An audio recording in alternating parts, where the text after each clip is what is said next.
Tüdrukute inspiratsioonipäev on oluline, sest siin on sul võimalik olla ainult naiste keskel ja rääkida neid asju päriselt ja ausalt. Mis siis inseneeria maailmas toimub ja kuidas iseennast kehtestada inseneeria maailmas on ka kindlasti oluline osa. Mul on väga suur missioonitunne olnud alati panustada ühiskonda, anda midagi tagasi ja läbi oma õpingute ma avastasin, et sillaehitus on just see, kus ma saan anda oma panuse, nii et missioonitunne on see, mis mind sinna on viinud. See on maailma lahedaim amet. Alati on häid insenere vaja, isegi kui tulevad majandussurutised ehk siis kriisid meie ellu, siis tegelikult head insenerid leiavad endale ikka töökoha. Mida inseneeria sulle annab?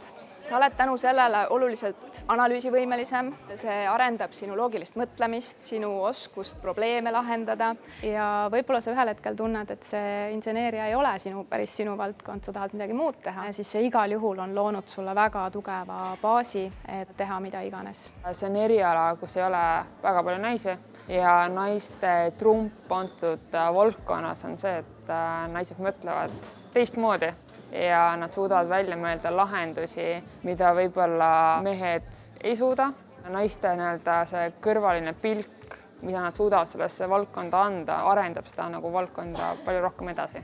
Naisi on inseneeriasse vaja puhtalt sellepärast, et mitte ühtegi adekvaatset põhjust ei ole selleks, et mehed peaksid sellega rohkem tegelema kui naised tegelikult. See on ajalooliselt niimoodi kujunenud, aga naised on tegelikult väga võimekad ja isegi on tõestatud, et naised on põhjalikumad, täpsemad, vastutustundlikumad ja süsteemsemad sageli kui mehed, eriti mis puudutab näiteks õppimise protsessi, aga ka erinevate probleemide lahendamist. Ei ole vaja peljata inseneeriat.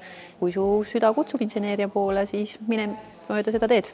Inseneeria on hästi lai eriala, et see ei ole ainult see, et sa istud kontoris laua taga. Väga soovitan LinkedIni konto endal kõigil noortel teha ja kui ühtegi muud mõistlikku argumenti ei ole, siis põhimõtteliselt kõik personalijuhid on LinkedInis Eestis. Vali välja, kas pigem huvitab tehnika, ehitus, mõni muu valdkond. Kui sa kahtled, mida edasi teha, siis see on okei. Oluline on proovida. Sa võid ka selles inseneeria valdkonnas teha midagi muud. Neid võimalusi on tegelikult väga palju. Nii et ole julge, proovi. Julgete päralt on maailm.